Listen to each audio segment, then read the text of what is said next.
آئیے اب سلطان صلاح الدین ایوبی کی کہانی بھی سنتے ہیں۔ اسلام کا مجاہد اعظم، یہ حلال اور صلیب کی جنگوں کا ہیرو، اور جس پہ امت اسلامیہ کو آج بھی ناز ہے، اور آج صدیاں گزرنے کے بعد یہ سینوں میں دل کی طرح دھڑکتا ہے۔ سلطان ایوبی کا نام آج بھی دلوں پہ نقش ہے، اور اس کا نام سن کے مردہ جانوں کے اندر بھی زندگی کی حرارت پیدا ہو جاتی ہے۔ اس کے زمانے میں ریجینالڈ بدبخت ایک انگلستان کے شہزادے نے حاجیوں کے قافلے کو روک لیا اور ان کا سامان لوٹ لیا۔ انہوں نے کہا ہم حج پہ جا رہے ہیں، تو نے ہمارا سامان لوٹ لیا، ہمیں جانے دے۔ تو اس نے دریدہ دہنی کرتے ہوئے کہا بلاؤ اپنے نبی محمد کو جو تمہاری جان چھڑائے۔ بس سلطان صلاح الدین ایوبی تک یہ بات پہنچی تو میں نے تاریخ میں پڑھا کہ وہ دانت پیستا تھا، اس کی آنکھوں میں خون اتر آیا، اور اس میں کھڑے کھڑے قسم کھائی کہ جب تک اس ظالم کو کیفر کردار تک نہیں پہنچاؤں گا چین کی نیند نہیں سوؤں گا۔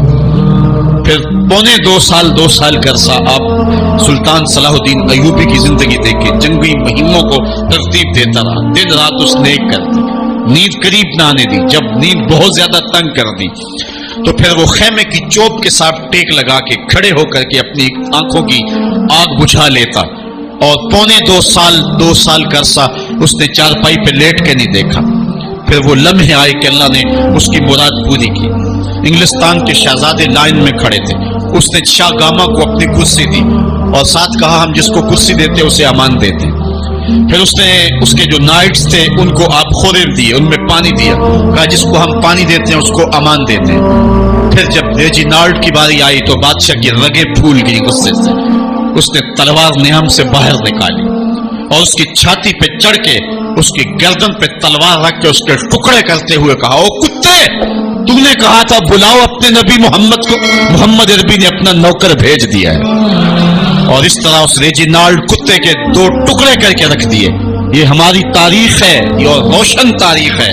ہمارے اسلاف، ہمارے بزرگ اس دور کے شہنشاہ، اس دور کے بادشاہ اتنی جرأت اور اتنی عظیمت رکھا کرتے تھے، اور آج ہماری کمزوریاں نے دشمنوں کو دلیر کر دیے۔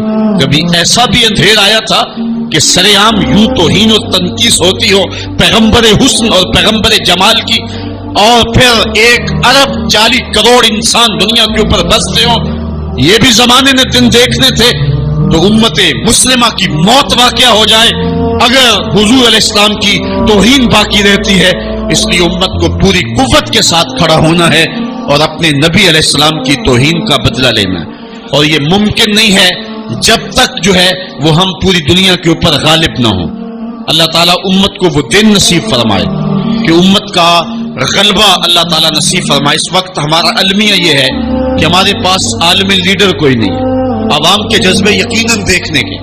سیریا کے بچوں کو میں نے دیکھا کہ وہ چھوٹے چھوٹے بچے، انہوں نے ہاتھوں میں کتبہ پکڑا ہوا، اور میں اس منظر کو دیکھ کر کے کتنی دیر تک سکتے میں رہا۔ اس کے اوپر لکھا ہوا تھا اقتلونا ولا تسبوا لنبینا، ہمارے ٹکڑے کر دو لیکن ہمارے نبی کو گالی نہ دو۔ ان بچوں کے درد کی کہانی کلیجے چیر رہی تھی۔ یہ محبتوں کا عالم، وہ اقبال نے کہا تھا چمن میں رخت گل شبنم سے تر ہے، چمن میں رخت گل شبنم سے تر ہے، سمن ہے سبزہ ہے باد سحر ہے، مگر ہنگامہ ہو سکتا نہیں گرم، یہاں کا لالا بے سوزے جگر۔ اس وقت امت بے امام ہے، امت کے پاس جو ہے وہ کوئی ایسا شخص نہیں ہے جو امت کی رہنمائی کرے۔ ملک بھی خالی ہے اور عالمی لیول پہ بھی ہم کسی امام سے محروم ہیں۔ اللہ نے وہ دن نصیب کرنے ہیں، ہم صفے سیدھی کریں، بس ہمارا کام اتنا ہے۔ صفے سیدھی کریں گے تو امام بھی اللہ بھیج ہی دے گا، اور وہ وقت آئے گا کہ اس کے جھنڈے نیچے ہم کھڑے ہوں گے۔ اور ہم نے تاریخ میں پڑھا ہے، کتب صحاح میں موجود ہے، بخاری اور باقی کتابیں اٹھائیں، ہمیں اس وقت کی بشارت دی گئی ہے کہ جب اساکر اسلام ترتیب پائیں گے اور پھر امام بھی آ جائے گا، اور پھر امت مسلمہ وہ بانکپن پائے گی کہ صحیح حدیث میں آتا ہے کہ اگر کوئی یہودی کسی پتھر کے پیچھے یا درخت کے پیچھے چھپ کر کے پناہ مانگنا چاہے گا تو وہ پتھر مسلمانوں مجاہدوں کو بول کر کے کہے گا ادھر آ، یہ ظالم میرے پیچھے چھپا ہوا ہے۔ وہ دن بھی اللہ تعالیٰ نے ہمیں دکھانے ہیں اور پوری امت کے اوپر جھنڈا جھولے گا تو آمنہ کے لال کا ہی جھولے گا انشاءاللہ. آ ملیں گے سینہ چاکانے چمن سے سینہ چاک، بس میں گل کی ہم نفس باد صبا ہو جائے گی، شبنم افشانی پیدا کرے گی میری سوز و ساز، اس چمن کی ہر کلی درداش نہ ہو جائے گی، آسمان سحر کے نور سے ہوگا آئینہ پوچھ، ظلمت رات کی سیما پا ہو جائے گی، شب گریزاں ہوگی آخر جلوہ خورشید سے، یہ چمن معمور ہوگا نغمہ توحید سے. وہ وقت انشاءاللہ آنے والا ہے، بس ہمارا کام صفیں سیدھی کرنی ہے اور صفوں کو ترتیب دینا ہے، اپنے جذبوں کو مرنے نہیں دینا ہے، اور یہ جذبے اپنی نسلوں میں بھی منتقل کرنے ہیں اور اپنی نسلوں کو بٹھا کر کے حضور کی عظمت کی کہانی پڑھا کے جانا ہے. میں نے سیریا کے ان بچوں کو دیکھا تو میں اپنے بچوں کو بٹھا لیا. میں نے کہا بیٹے پوری دنیا کے اوپر حضور کی ناموس پہ حملہ ہے، بتاؤ ہم کیا کریں گے؟